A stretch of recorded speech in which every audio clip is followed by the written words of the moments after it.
राज्यामध्ये स्वतः मुख्यमंत्र्यांनी काल कॅबिनेट घेतलेली होती, त्यावेळेस आरोग्य विभागाने ही गोष्ट कानावर घातली।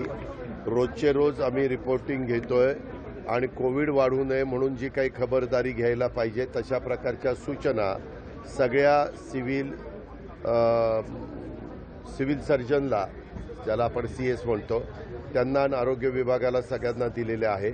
वास्तविक त्याच्यामध्ये नागरिकांनी पण प्रतिसाद दिला पाहिजे, कारण मला आठवतंय पाठीमागच्या काळामध्ये ज्यावेळेस असं कोविडसारखा आजार आलेला होता त्यावेळेस सगळ्यांनी आपलं प्रत्येकाचं काम आहे, कर्तव्य ह्या भावनेतनं सगळ्यांनी त्याच्यामध्ये सहकार्य केलेलं होतं आणि मग आपण सगळ्यांनी मिळून त्याच्यावर मात केलेली होती। आताचे जो कोविड येतोय त्याच्याची तीव्रता ही पूर्वी इतकी नाही आहे आणि त्याच्यामुळं घरीच आराम करता येतो, डॉक्टरांचा सल्ला घेता येतो, तरी पण मास्क वापरा वगैरे असं सांगितलं जातं। अर्थात आम्ही पण लोकांच्यात असतो, आम्ही पण अजून काही मास्क वापरायला सुरुवात केलेली नाही आहे। त्या उद्याच्याला आम्हालाही म्हणजे आम्ही पण वापरलं पाहिजे, ही गोष्ट तेवढीच सत्य आहे। पण राज्याचे प्रमुख या नात्याने एकनाथराव शिंदे आणि आम्ही सगळेजण त्या बाबतीमध्ये काळजी घेत आहोत। नाट्य संमेलनाचं उद्घाटन आहे, आज तुम्ही त्या कार्यक्रमाला जाणार, प्रस्तुती लावणार? उद्घाटन नाही, पडद्याचा काहीतरी कार्यक्रम आहे। नाही, माझी नावं कुठेही टाकतात, त्याला काय तुमच्या दौंडमध्ये टाकलं नाही म्हणून मी तसल्या गोष्टी मला त्याच्याबद्दलची माहिती नाहीये। मी तुम्हाला नेहमी सांगतो, काहीतरी असे आता करोनाचा विचारला हा प्रश्न निश्चितपणे राज्याच्या जनतेच्या दृष्टीने महत्वाचा आहे। तुम्ही असले बारकी सारखे प्रश्न विचारले तर त्या प्रश्नाला उत्तर द्यायला मी बांधील। एक मिनिट, पाण्याच्या बद्दल मी तुम्हाला मागच्याच वेळेस सांगितलेलं होतं की रब्बीचा हंगाम संपल्यानंतर पुन्हा कालवा सल्लागार समिती घेतली जाईल आणि त्याच्यामध्ये किती बाष्पीभवन झालं, किती पाणी शेतीला गेलं, किती पाणी आता जुलै 2024 पर्यंत आपल्या पुणेकरांना लागेल, ह्या सगळ्याचं नियोजन करून आम्ही पुढची ती आखणी करणार आहे। हे मी तुम्हाला इथंच काही दिवसापूर्वी सांगितलेलं होतं। आयोगाला स्वायत्तता असते, त्यांनी त्यांची बैठक घेऊन ते त्यांचं काम करत असतात। त्याच्यात आम्ही काही इंटरफेअर करत नाही। आदेश काढला काल की 7 दिवसात सर्वेक्षण केलं, त्याच्या संदर्भामध्ये वरिष्ठ पातळीवर त्यांच्याशी चर्चा झाली। त्यांना जे काही मदत करायला माणसं पाहिजेत ती सगळी यंत्रणा राज्य सरकारची उपलब्ध करून दिलेली आहे। त्याच्यात सगळ्या जिल्हाधिकाऱ्यांना व्हिडिओ कॉन्फरन्सिंगच्या द्वारे मुख्यमंत्र्यांनी विभागीय आयुक्त, सर्व कलेक्टर, सर्व आयुक्त कॉर्पोरेशनचे, अशा सगळ्या या यंत्रणेंना स्पष्टपणे सांगितलं। कारण त्या मिटिंगला मी पण होतो, देवेंद्रजी पण होते आणि सह्याद्रीवरून ती VC घेतलेली होती, त्यावेळेस त्या सगळ्या टीमला सांगितलेलं आहे। सचिव लोक पण होते, 2 सचिव लोकांना सामाजिक न्यायाचे सचिव आणि OBC इतर मागासवर्गीय विभाग जो आमचा आहे त्याचे सचिव, या दोघांनाही रोजचे रोज त्याच्याबद्दलची माहिती घेऊन त्याचा पाठपुरावा करायच्या सूचना मुख्यमंत्र्यांनी दिल्या।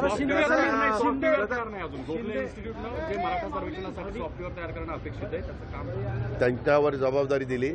आपण वेगवेगळ्या टेंडर मागवलेलं होतं, 3 वेगवेगळ्या एजन्सीने ते टेंडर भरलं, परंतु त्याच्यातले 1-2 म्हणाले की आम्ही इतक्या कमी काळामध्ये ते करू शकू असं आम्हाला वाटत नाही।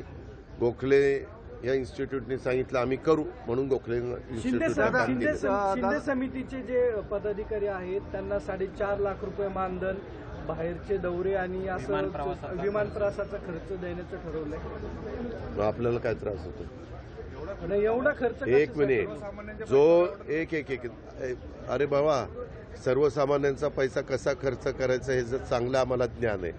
आम्ही आजच हे करत नाही। तुम्ही अलीकडे प्रश्न विचारताय, ह्याच्या संदर्भामध्ये एखादी तीव्रता लक्षामध्ये घेतल्यानंतर कुठल्या गोष्टीला प्राधान्य द्यायचं आणि त्याच्यातून राज्याचं हित सांभाळायचं, कायदा सुव्यवस्था सांभाळायची, ही बाब लोकशाही पद्धतीनं निवडून आलेलं सरकार घेऊ शकतं. जितेंद्र आव्हाडांचं जे स्टेटमेंट आहे, सरकारचा काय दबाव मला आहे का? त्याच्यात कशामध्ये मागासवर्ग आयोगाचे सदस्य असतील, अध्यक्ष असतील. एक मिनिट, अशा पद्धतीनं कुठलाही दबाव नाही. माझ्या माहितीप्रमाणे आपल्याला जास्तीची माहिती असेल तर आपण सांगू शकतो. जितेंद्र आव्हाडांचं जे स्टेटमेंट आहे त्यावरती काय नेमकी गोष्ट?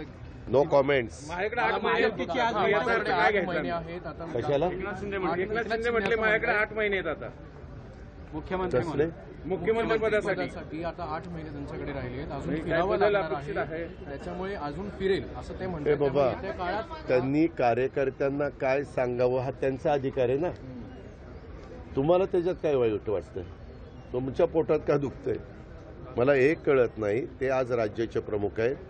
प्रमुख पदावर राहण्याच्या करता जे बहुमत असायला पाहिजे आज ते त्यांच्या पाठीशी आहे. आणि त्याच्यामुळे कार्यकर्त्यांना बोलत असताना ते काय बोलले ते मला माहीत नाही, कारण तू प्रश्न विचारलाय म्हणून मी त्याचं उत्तर देतो. परंतु त्यांनी सांगितलं असेल कधी कधी माणूस बोलून जातो, त्याच्यात काही वाईट वाटायचं कारण नाही.